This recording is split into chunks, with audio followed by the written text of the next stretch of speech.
आप सबका जो है ना आज की वीडियो में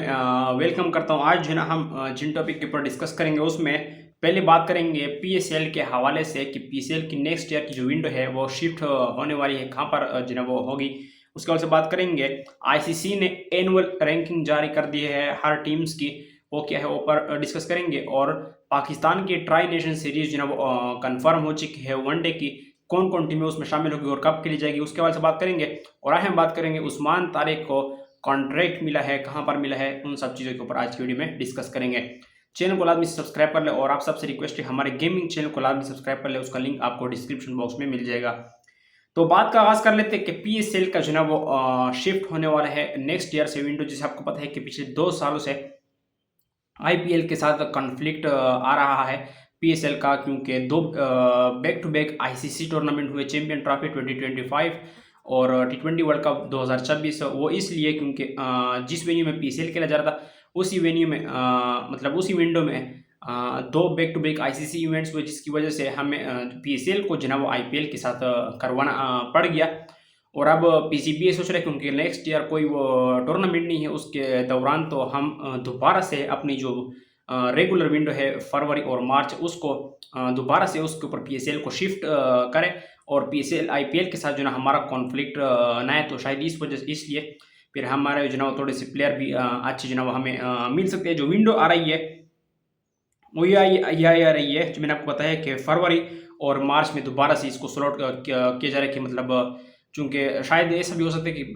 रमज़ान में जो है वो आपको पीएसएल जो है वो शुरू होता हुआ नज़र आ सकता है। Later part of Ramzan, I think तीसरे आश्रम में शायद जो है आपको पीएसएल जो है वो शुरू होता हुआ नज़र आ सकता है, क्योंकि इस बार भी जो है वो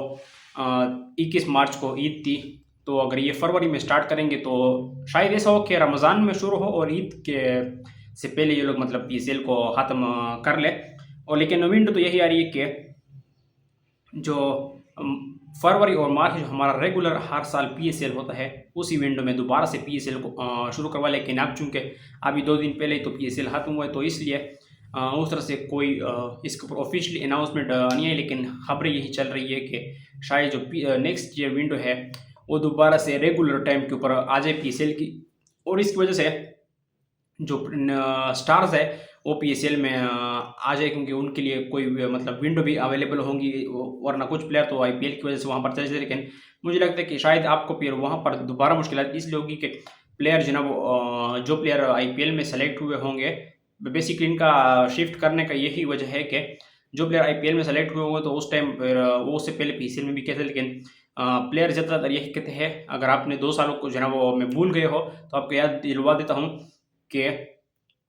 प्लेयर्स जो है वो इसलिए भी पीएसएल से रेस्ट लेते हैं कि उनका जो है डायरेक्ट पीएसएल के बाद जो है कुछ दिनों के बाद आईपीएल शुरू होने वाला था, तो उसके लिए वो लोग जो है रेस्ट ले, तो ये आपको जो है दोबारा से बैक फायर भी कर सकते हैं। लेकिन खैर ये तो चूँकि अभी शुरुआत है, क्योंकि अभी परसों ही तो पीएसएल का एंड हुआ है,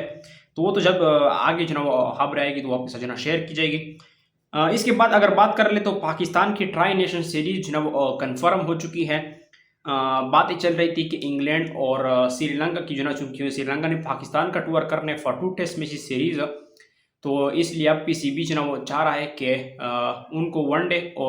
वनडे में भी ना शामिल कर लें इंग्लैंड के साथ। ऑलरेडी हमारी वनडे सीरीज़ की बात कर ली थी, तो पीसीबी ने सोचा कि चूँकि श्रीलंका भी यहाँ पर आ रही है टेस्ट सीरीज़ के लिए, तो टेस्ट के बाद हम जो है वो वनडे कर लेंगे, इंग्लैंड को भी इंक्लूड कर लेंगे और श्रीलंका भी यहीं पर होगी। तो एक ट्राई नेशन सीरीज़ जो है वो हम खेल लेंगे, और वर्ल्ड कप से के लिए प्रिपरेशन के लिए ये हमारी जो है वो थोड़ी सी तैयारी हो जाएगी, क्योंकि इंग्लैंड एक बड़ी टीम है, श्रीलंका भी जो है वो पिछले 1-2 साल से बड़ी शानदार किस्म की परफॉर्मेंस दे रही है। वर्ल्ड कप के बाद जब से वो 2023 वर्ल्ड कप से आउट हुए उसके बाद जो है उनकी परफॉर्मेंस जो है आउटस्टैंडिंग जो है वो रही है। अनफॉर्चुनेटली वो चैंपियन ट्रॉफी 2025 के लिए क्वालिफाई नहीं कर गए थे 2023 के वर्ल्ड कप में, वरना वो सेमीफाइनल तक जो है वो जाने वाली फॉर्म में नजर आ रहे थे अगर वो क्वालिफाई कर लेते। तो सीरीज जो है वो कन्फर्म हो चुकी है। वो इस साल साल के आखिरी में खेली जाएगी, ये one day series between England, Pakistan and Sri Lanka. और इसका शेड्यूल भी आपको जो है जल्द देखने को मिलेगा, और हो सकता है कि ये सीरीज़ जो है वो श्रीलंका के साथ 2 टेस्ट मैचेस और 30 टी20 मैचेस भी शामिल है। श्रीलंका के इस टूर के अंदर पीसीबी ने रखवाए हैं 2 टेस्ट मैच, ऑलरेडी 50 का शेड्यूल था, टी20 भी रखवाया पीसीबी ने, और अब वनडे ट्राई सीरीज भी जो है वो रखवाने जा रही है, चूँकि जो कन्फर्म हो चुकी शेड्यूल उसका बाद में अनाउंस होगा कि कब जो है वो खेली जानी है, वो नवंबर में खेली जाएगी या दिसंबर में, जब भी विंडो होता है फुल। चूँकि यही अनाउंसमेंट हुई है कि इस साल के आखिर जो पार्ट है उसमें खेली जाएगी। तो श्रीलंका और इंग्लैंड की टीमें जब फ्री होगी तब ये सीरीज जो है आपको देखने को मिलेगी। ये ना चांसेस ये है कि श्रीलंका के 2 टेस्ट मैच और 3 इंडिया मैच के बाद जो है ये ट्राई सीरीज जो है वो खेली जाएगी। लेकिन खैर अब ये ट्राई सीरीज ऐसी हो कि हर टीम को 2-2 मैचेस जो है वो खेलने पड़ेगा, मतलब पाकिस्तान और श्रीलंका को आपस में दोनों मैच खेले होंगे, इंग्लैंड पाकिस्तान को 2-2 और इंग्लैंड और श्रीलंका को 2-2 खेलने पड़ेंगे। वरना जो अभी पिछले साल चैंपियन ट्रॉफी से पहले जो हमारी ट्राई सीरीज खेली गई थी कि न्यूजीलैंड को एक मैच खेलना था पाकिस्तान के अगेंस्ट, न्यूजीलैंड को एक साउथ अफ्रीका के खिलाफ मैच खेलना था, साउथ अफ्रीका को हमारे अगेंस्ट एक मैच खेलना था। बस उसके बाद फिर जो ना वो सारी चीज़ें ना वो मतलब उसके बाद फिर डायरेक्ट ट्राई नेशन सीरीज़ का जो ना वो फिनाले खेला गया। तो इस तरह से फिर अगर ना हो तो फिर तो सीरीज़ का जो ना मज़ा आएगा, मतलब हर टीम को कम से कम जो ना वो 4-4 मैचेस खेलने को मिले जो ना वो दोनों टीम्स के साथ। तो खैर इसके ऊपर जैसे शेड्यूल आएगा आपके साथ इंशाल्लाह इन्फॉर्मेशन शेयर की जाएगी। उस्मान तारिक के हवाले से बात कर लेते तो उनको वारविकशायर ने जो ना वो विटालिटी ब्लास्ट 2026 जो जुलाई के आखिर में शुरू होने वाली है आफ्टर दी 100, वो उसमें जो ना उस्मान तारिक को शामिल कर लिया। ऑलरेडी वो दी 100 में साइन है, तो जून की एंडिंग से जो ना वो वहीं पर इंग्लैंड में वो बिजी हो जाएंगे उस्मान तारिक, और वहाँ पर वो दी 100 खेलेंगे। उसके बाद विटालिटी ब्लास्ट का जो ना वो हिस्सा होंगे फॉर वारविकशायर, जिससे पहले वो समा मीर भी खेल चुके हैं। तो आईसीसी ने एनुअल रैंकिंग जो ना वो जारी कर दी है टीम्स की। जो एनुअल रैंकिंग है उसके मुताबिक वनडे की नंबर 1 टीम इंडिया है, T20I की भी इंडिया है, मतलब वाइड बॉल की, और टेस्ट में साउथ ऑस्ट्रेलिया है। अगर मैं आपको डिटेल में बताऊं तो एनुअल रैंकिंग के मुताबिक इंडिया जो ना वो 119 पॉइंट के साथ नंबर 1 पर है वनडे में, दूसरे पर न्यूजीलैंड है 111 पॉइंट के साथ, तीसरे के ऊपर ऑस्ट्रेलिया है 109 के साथ, चौथे पर पाकिस्तान है 102 पॉइंट्स,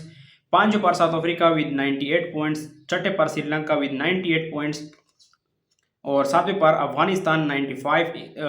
आठवें पर इंग्लैंड 88 पॉइंट्स, नौवें पर बांग्लादेश 83 और 10वें पर वेस्ट इंडीज़ की टीम शामिल है विद 77 पॉइंट्स। अगर T20 की बात कर ले हम लोग तो यहाँ पर इंडिया जिन्हें नंबर 1 के ऊपर मौजूद है जिनके 275 पॉइंट्स है। उसके बाद दूसरे नंबर पर इंग्लैंड है जिनके 262 पॉइंट्स है, तीसरे पर ऑस्ट्रेलिया 258, चौथे पर न्यूजीलैंड 247, पांचवें पर साउथ अफ्रीका 244, छठे नंबर के ऊपर पाकिस्तान है जिनके 240 पॉइंट्स हैं यहाँ पर, और सातवें नंबर के ऊपर वेस्ट इंडीज़ 233, बांग्लादेश 225, आठवें पर, नौवें पर श्रीलंका 221 और 10वें पर अफगानिस्तान है जिनके 220 पॉइंट्स है।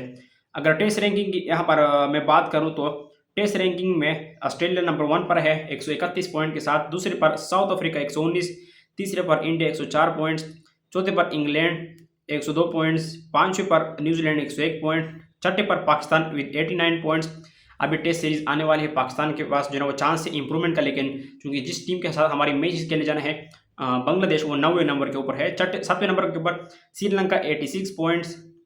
8वें नंबर के ऊपर 68 पॉइंट के साथ जो वेस्ट इंडीज है 9वें पर, बांग्लादेश 67 और 10वें नंबर के ऊपर यहाँ पर मौजूद है जिम्बाब्वे जिनके 10 पॉइंट्स है एनुअल रैंकिंग के मुताबिक। अगर यहाँ पर बांग्लादेश एक भी टेस्ट में जीत गई तो पाकिस्तान जो ना वो शायद 7वें नंबर जो ना स्लिप हो जाए और श्रीलंका अहेड चला जाए और बांग्लादेश एक जगह इंप्रूवमेंट कर सके। अगर पाकिस्तान जीत गए तो उनको मुश्किल है कि 2-3 पॉइंट्स भी मिल जाएगा, नहीं उनकी पाकिस्तान जो ना वो क्लीन स्वीप भी जो ना वो कर लेते। तो खैर चैनल को लाजमी सब्सक्राइब कर ले, साथ में बेल आइकन को बजाना ना भूलेगा। और पाकिस्तान के ऊपर जो ना प्रीव्यू इंशाल्लाह आने वाला है कल। आप लोग जो ना कमेंट सेक्शन में बताओ कि कल रात को जो ना 7 बजे या 8 बजे जो ना वो रिलीज़ करूँ प्रीव्यू, मतलब ऐसी वीडियो की शक्ल में, या फिर सुबह जो ना वो 7 बजे जो ना वो लाइव सेशन में आप जो ना हमारे साथ जुड़ेंगे। तो आप जो ना कमेंट सेक्शन में अपनी जो ना टाइम बता दो, उसके बाद फिर मैं डिसाइड करूँगा किस टाइम मुझे फर्स्ट टेस्ट मैच की ना वो प्रीव्यू करना है। तो खैर चैनल को लाजमी सब्सक्राइब करने साथ में बेल आइकन को बजाना ना भूलिएगा। तो इंशाल्लाह प्रीव्यू में आपसे मुलाकात होगी, तब तक के लिए अल्लाह हाफिज़।